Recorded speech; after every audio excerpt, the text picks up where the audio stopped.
Incredible flavours, even better stories. One pour, 10 minutes. Aussie bourbon lovers sharing bourbon with Australia. Oh, what a good pop. All right, Great here we one. go. What's this one? What are we drinking This one tonight? is some Hill Rock Solera aged bourbon whiskey. Did I say that right? You did. What does Solera aged mean? Oh, great. We'll get into that.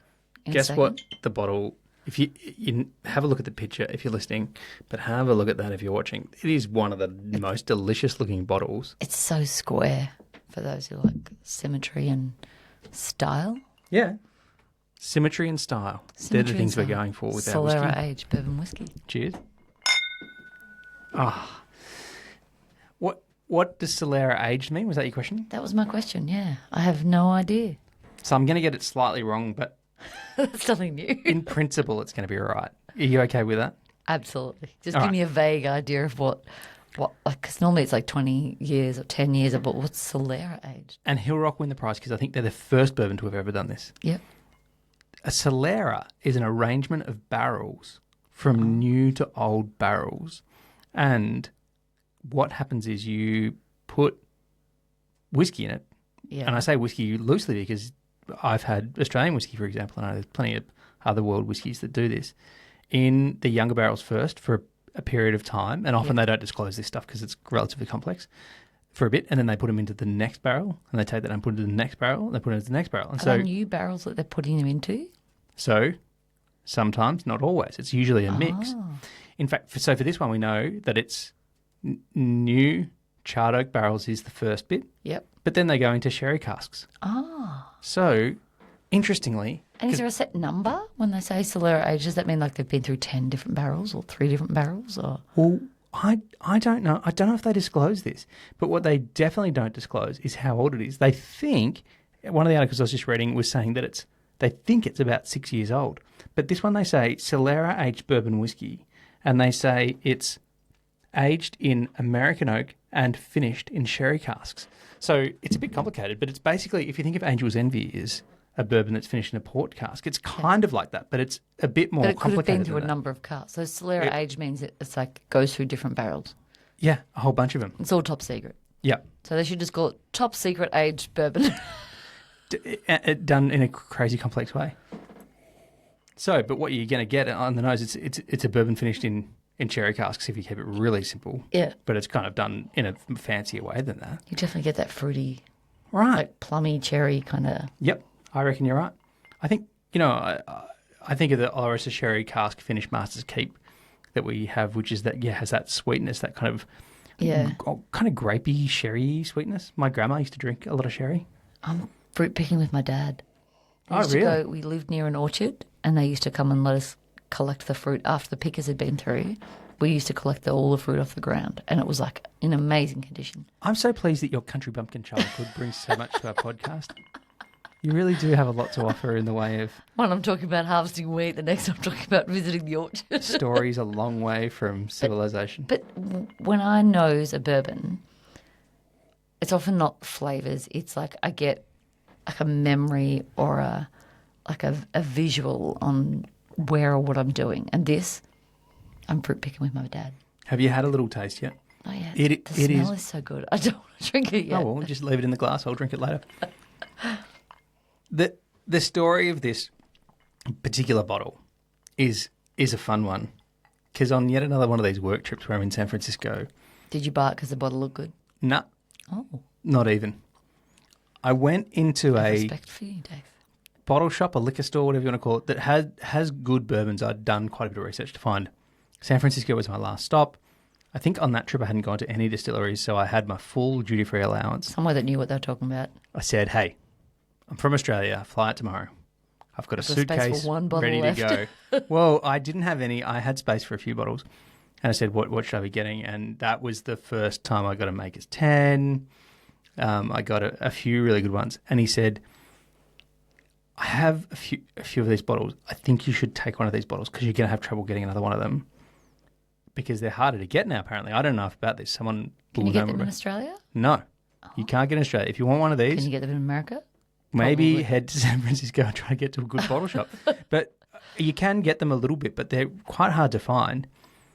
he said, Not common. what's your weight allowance in your luggage? Because if you look at the bottle, it's like a huge amount of Heavy glass. glass. So much glass. And it's such a stunning bottle. And every time I pour some It's bourbon one of the out ones this that I'm bottle, going to be like, please don't throw it out. and please don't throw it out. Please don't drink too much of the bourbon because it's such a cool, beautiful bottle. We've got it neatly underlined Hill Rock. Like the title on the bottom is neatly underlined with bourbon right now. That's true. You reckon we should stop drinking? Because there's literally a Bourbon line is between made where to it drink says and made to enjoy. But that is a very perfectly... beautiful stopper. Just such beautiful packaging. So Hill Rock Estate is, if you go from New York City up towards Albany along the Hudson, and you almost get there, right near the border between Massachusetts and Connecticut, that's where Hill Rock is. And I think we should go. well, it's on our to-do list to go there because we've been to lots of ones in Kentucky, but we have yet to venture out of Kentucky to go enjoy some distilleries. Well, I have been to some distilleries and When other I say places. us, I'm talking about Okay, us. together. Yeah, right. Together, Some Dave. togetherness. Great. But we are hoping to go to Kings County later in the year That in would New be York City. great. So that'll be great. cool. So Can we put this one on our list? we can put it on. It's 2 Do we have hours to? north of New York City, and we're only there for like 48 hours. or It's something. nice tasting. It is delicious. There's an Australian distillery who was the first one who introduced me to the idea of Solera aging, and that's the Gospel here in Melbourne. Okay. And they have Is that how they do it? Solera aged rye. When they first explained it to me, it sounded like they had racking inside their warehouse. And I thought that the barrels were all connected by like some kind of hose system or like some piping I was system. going to say, how do they transfer it? Because that would be a whole lot more work than just putting it in, leaving it in a barrel and getting it out. It's embarrassing to say I don't know. I looked for pictures and I couldn't find. He said I should have some pictures of it Come when he was listen to our telling me podcast about it. for all the answers of the questions we don't know. But the answer is I think that they do a whole Good bunch question. of different ones. And so sometimes they just literally take it out of one barrel and put it in another barrel. Yeah. Like literally like thieve it out or siphon it out, pour it Yeah. out, whatever it is. But the thing about the Solera is they always leave some of the current whiskey In the barrel. And then they add more so to they it. would only remove, I don't know if it's half or 2/3 or a third or whatever it is. And they add more in so they're always topping up and removing and topping up and Your removing. dad would love that. He loves mixing his port He like loves that. it. Yeah, I agree. Can we call his port Solera aged port? Well, Not really. It gets Maybe. drunk too quickly. well, but it does get drunk really quickly. But I suppose he has to top it up in that way. Yeah. So I suppose that's one thing. It's a fascinating concept. And I learned something new tonight. Well, there you go. Hill Rock in New York City. I also am super grateful for people who are really knowledgeable about this stuff. This guy, this Not bottle, us. what? Not us. We don't fit into that category at all. We're just Australian Exploring bourbon lovers. the world of bourbon. Bourbon. Bourbon?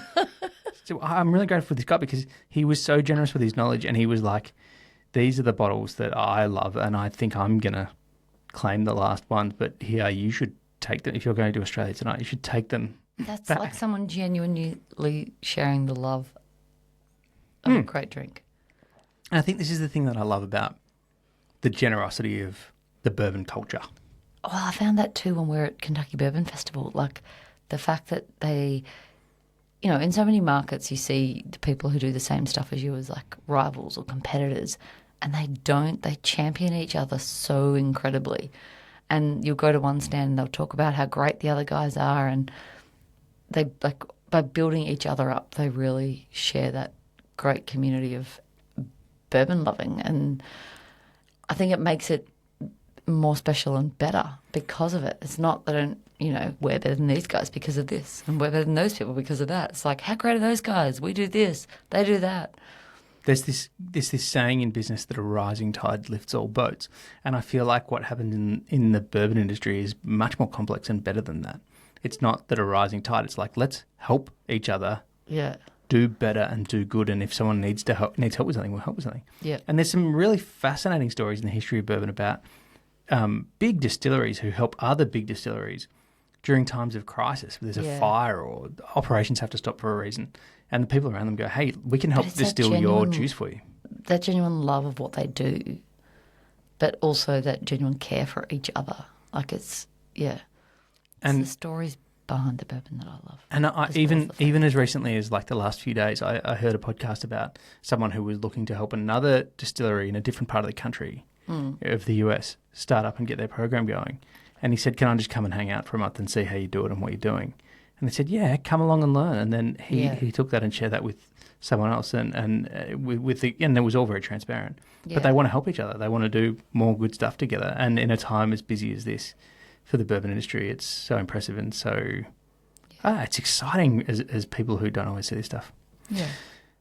I think the small moment of him saying you should have this bottle because otherwise I'm going to take it home is like a minor version of that. Yeah, it's genuinely good. He's sharing his love of bourbon But I'm glad he did. with someone who he knows loves bourbon. It's our game. Cheers.